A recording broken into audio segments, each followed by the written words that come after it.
Blowing ad budget on metrics that look great till the CFO sees them, that's bull spend. And marketers are calling it out in Dashboard Confessions. I remember telling my boss, it'll be good for the brand, when leads were slow. Yeah, it wasn't. Cut the bull spend. LinkedIn lets you target by company, job title, and more. Advertise on LinkedIn. Spend $250 on your first campaign and get a $250 credit. Go to linkedin.com/campaign. Terms and conditions apply. Morning decisions. How about a creamy mocha frappuccino drink? Or sweet vanilla? Smooth caramel maybe? Or a white chocolate mocha? Whichever you choose, delicious coffee awaits. Find Starbucks Frappuccino drinks wherever you buy your groceries. Hello and welcome to I Talk to Ghosts, the podcast that keeps playtime spooky time. I'm your resident medium, Jennifer, and I'm here to tell you a few ghost stories and share some spirit work with you as well. First, with the weather starting to warm and the flowers in bloom, let's turn our attention to the ghosts that may be lingering outside as well. Tonight, we will be exploring haunted playgrounds. But the merry-go-round spirits aren't the only ones joining us tonight. Meet me at my seance table for a message from the spirits. As your medium, I'll call a spirit close for someone listening to the podcast. After the ghost stories, see if this message is for you. But first, let's get a little spooky.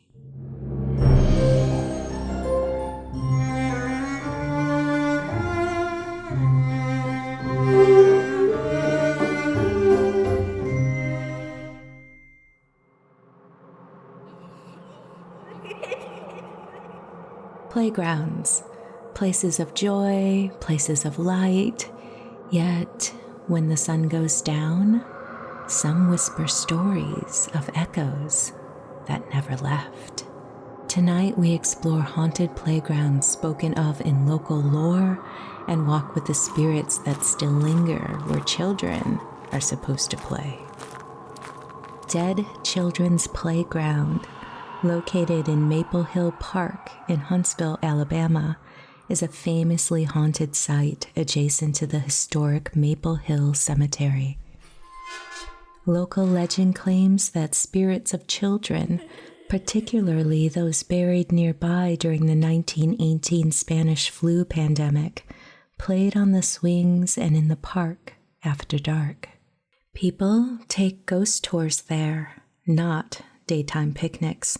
At night, the air feels colder, heavy, and that playground sits there, swings, jungle gym, empty and quiet, yet alive with stories.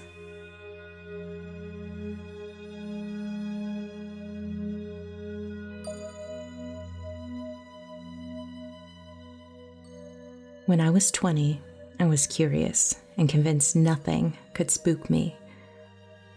One October night, a friend and I drove out there to see if the rumors were true.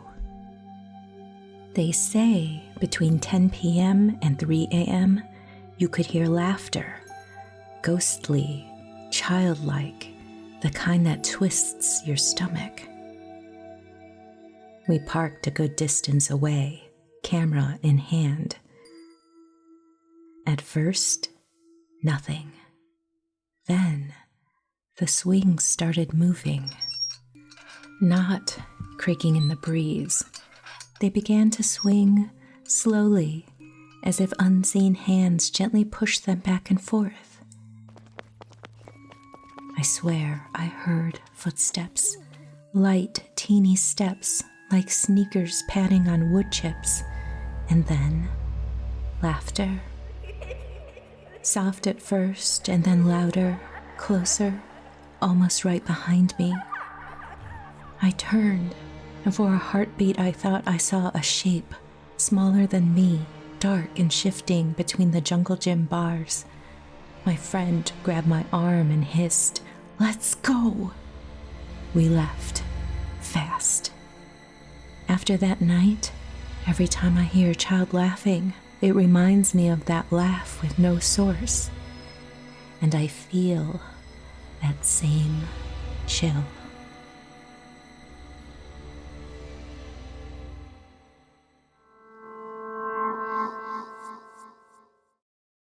The legend of the Dead Children's Playground remains in Huntsville, Alabama to this day.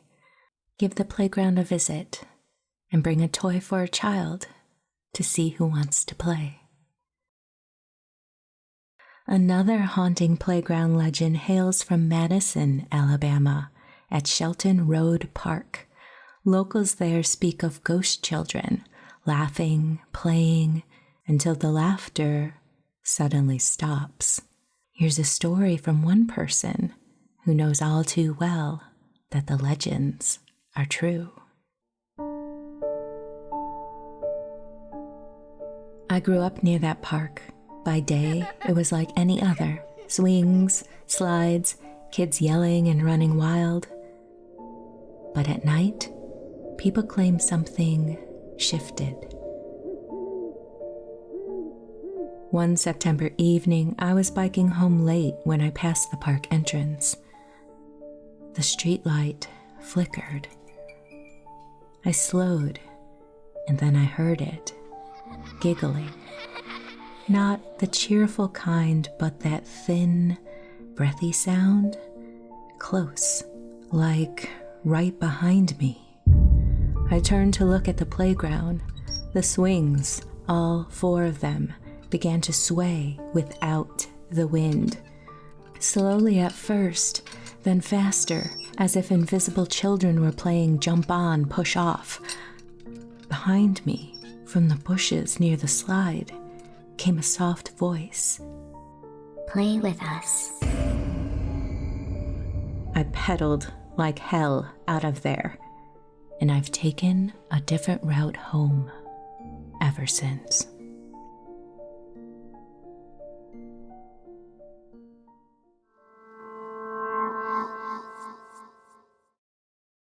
Our next tale isn't about laughter. It's about an eerie unease spoken of by people in Mount Shasta City Park, California. You might know this park for its towering trees and sprawling fields, but locals talk about a forgotten corner where rusted playground structures sit overgrown and silent.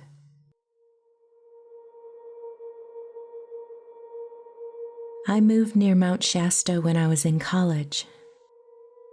One day, hiking through the woods, I stumbled upon it. Old swings, twisted jungle gym frames, all half covered by vines. There were the swings. They were called the clown swings, rusted swing seats shaped like clown faces with X'd out eyes. At first, I thought it was just a weird art installation, but every time I walked by, I got the same feeling, like there was something watching me. One night, I passed that spot again. The moonlight glinted off the rusted swings, and I heard it, a creak, slow and deliberate, like someone getting off a swing. But no one was there. I looked around, and I saw a shadow flicker by the tree line, just for a second. I yelped, and I ran. I didn't stop until I reached my car. There were no footsteps behind me, no sounds on the trail, just that echo of creaking metal in the quiet gloom of the evening.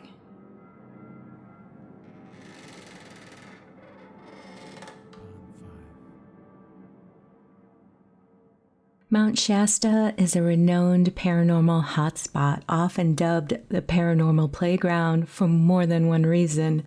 Legends tell of a lost Lemurian city beneath it, UFO sightings, and frequent unexplained disappearances.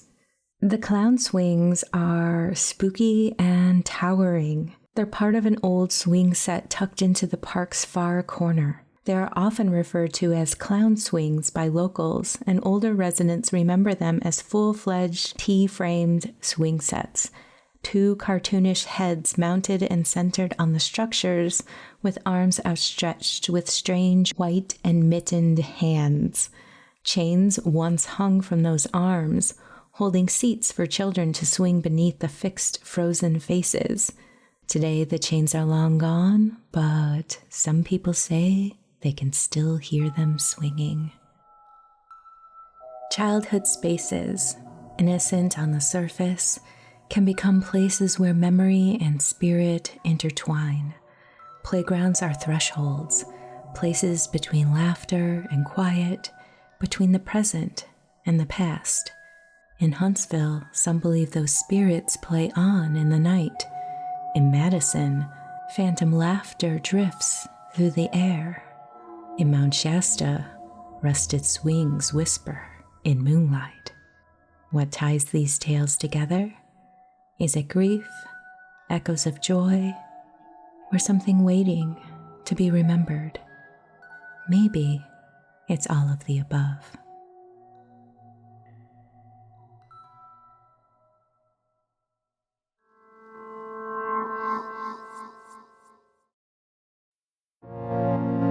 I'm Livy Dunn, All-American gymnast and Viore athlete.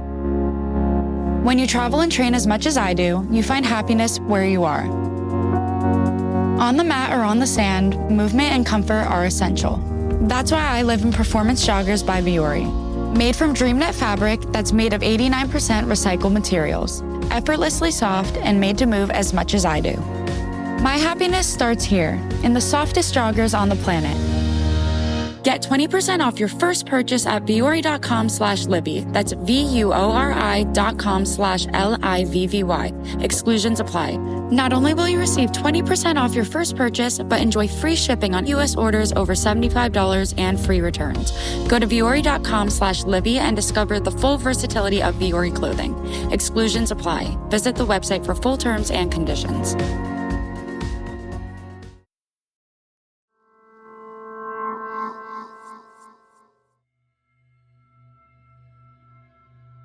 Welcome back to I Talk to Ghosts. Thank you for joining me at my seance table for a message from the spirits.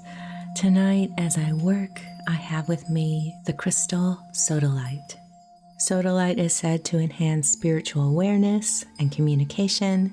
It helps balance energies, courage, harmony, and sleep. It's said to open spiritual perception, bringing information from your higher self down to the physical level, and it stimulates the third eye and deepens meditation. I can go on and on about this crystal. This is a stone that encourages truth.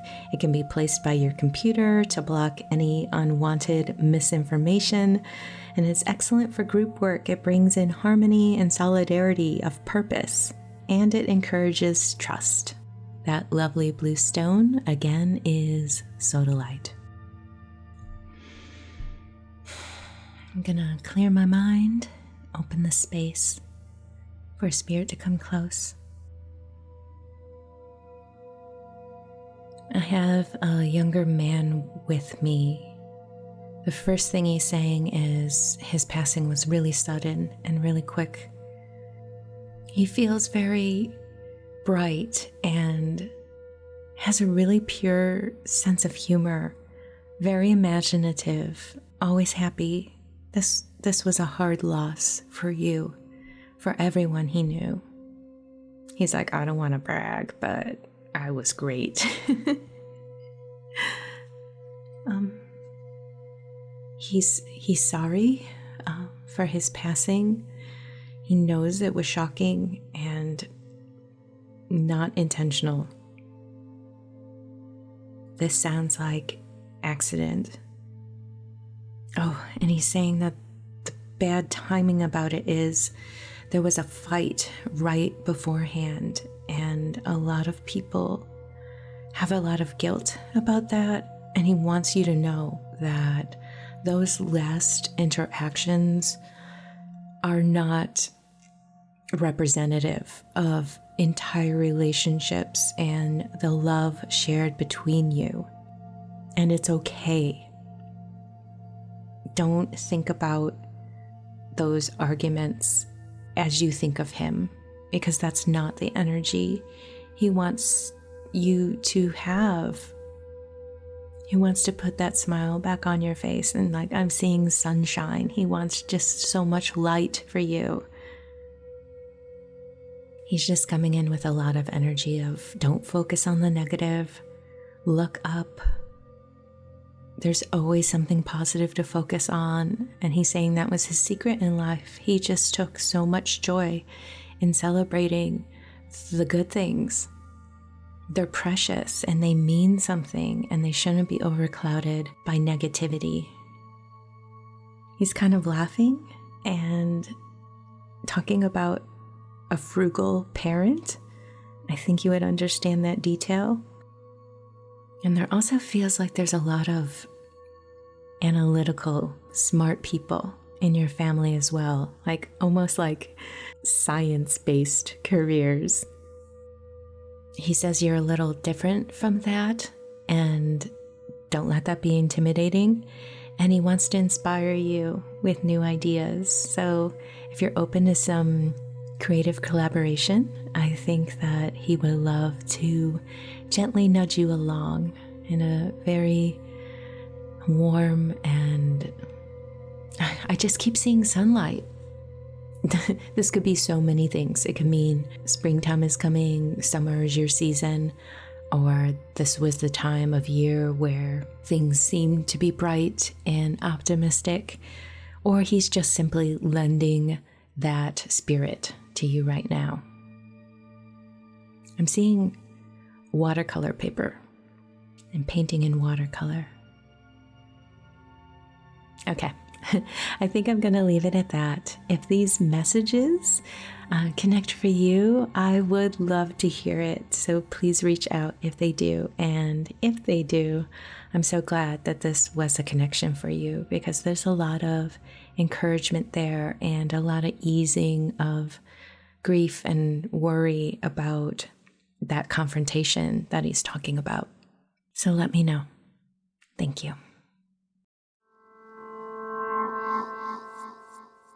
And with that, dear listener, we have reached the end of this episode of I Talk to Ghosts. I hope you enjoyed my spirit work this evening, as well as those tales of haunted playgrounds. Have you had a ghostly playground encounter? Strange laughter, unexplained movements, or whispers when no one's there? I would love to hear it, so please reach out. You can always email me at speaknow@italktoghosts.com. Your story could be featured in an upcoming episode. In the meantime, wherever you wander off to in this world or the next, just remember, come back and visit with me. Have a lovely evening and good night.